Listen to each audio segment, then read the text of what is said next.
René Guénon, Introduction générale à l'étude des doctrines hindoues. 4e partie, les interprétations occidentales. Chapitre 1, l'orientalisme officiel. De l'orientalisme officiel, nous ne dirons ici que peu de choses, parce que nous avons déjà à maintes reprises signalé l'insuffisance de ces méthodes et la fausseté de ces conclusions. Si nous l'avons eu ainsi presque constamment en vue, alors que nous ne nous préoccupions guère des autres interprétations occidentales, c'est qu'ils se présentent du moins avec une apparence de sérieux que celles-ci n'ont point, ce qui nous oblige à faire une différence qui est à son avantage.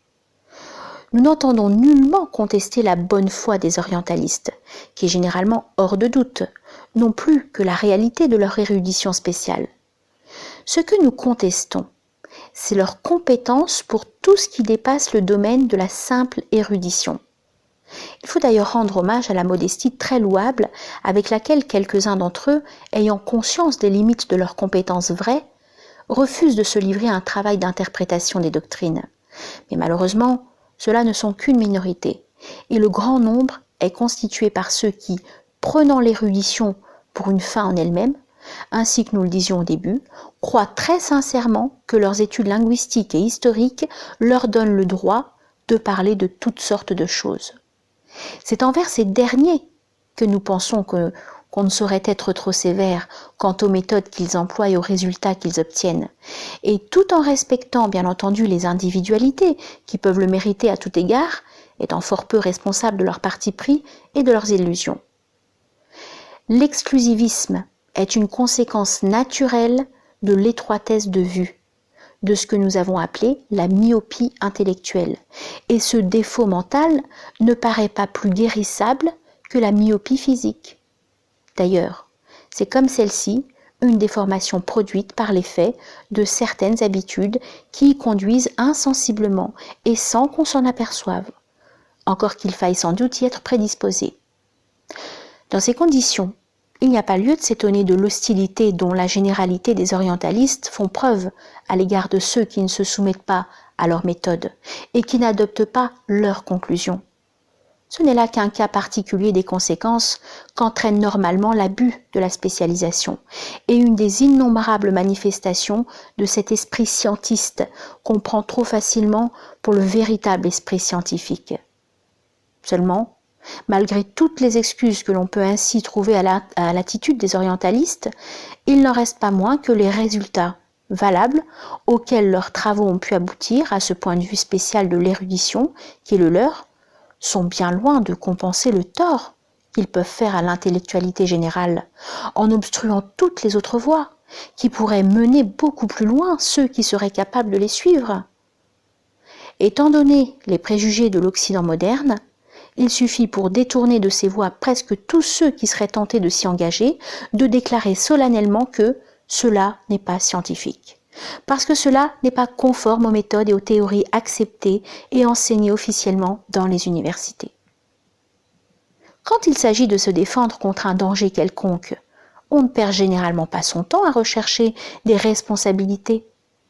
Si donc certaines opinions sont dangereuses intellectuellement, et nous pensons que c'est le cas ici, on devra s'efforcer de les détruire sans se préoccuper de ceux qui les ont émises ou qui les déclenchent et qui les défendent et dont l'honorabilité n'est nullement en cause.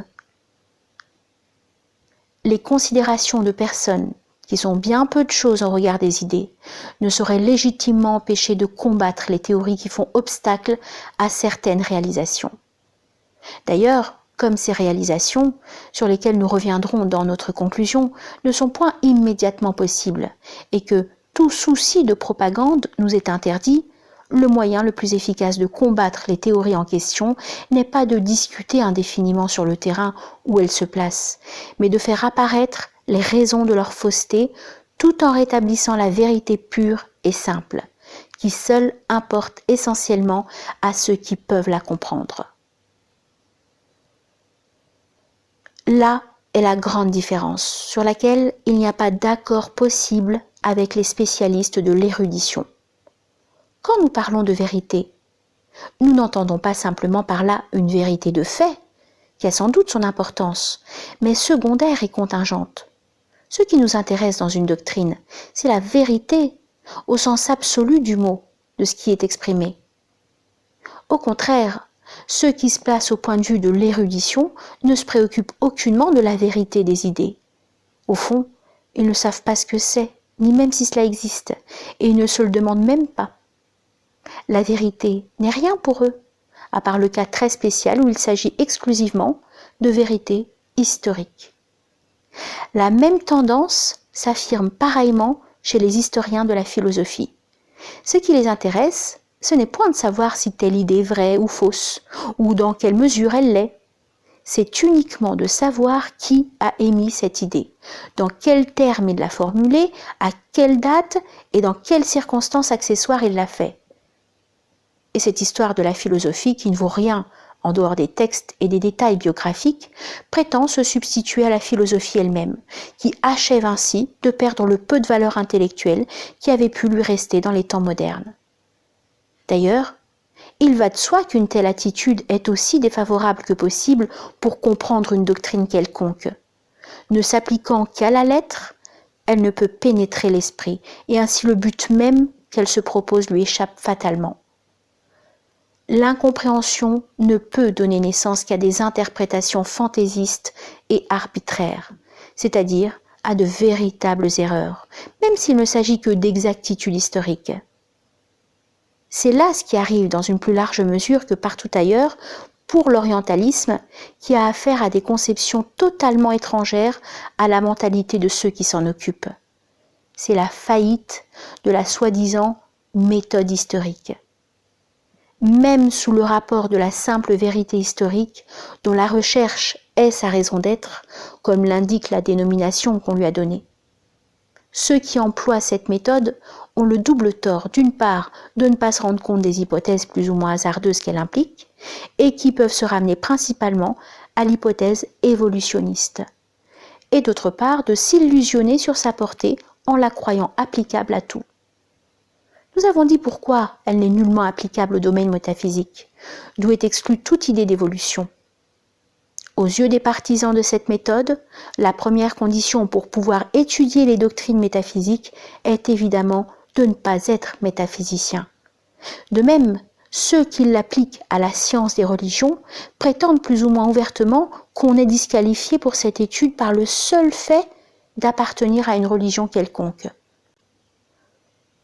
Autant proclamer la compétence exclusive dans n'importe quelle branche de ceux qui n'en ont qu'une connaissance extérieure et superficielle, celle-là même que l'érudition suffit à donner.